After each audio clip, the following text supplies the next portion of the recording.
Aksident me vdekje në Tiranë humbi jetën këmbësor, i arrestohet një 15 vjeçar.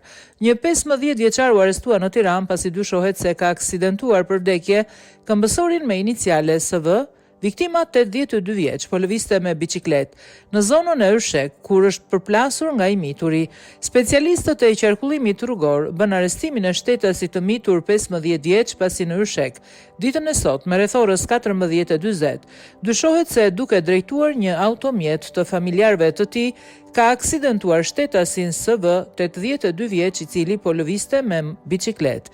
Si pasojë, 82 vjeçari ka humbur jetën rrugës për në spital. Materialet procedurale ju referuan prokurorisë së Tiranës, për veprime të mëtejshme njoftoi policia.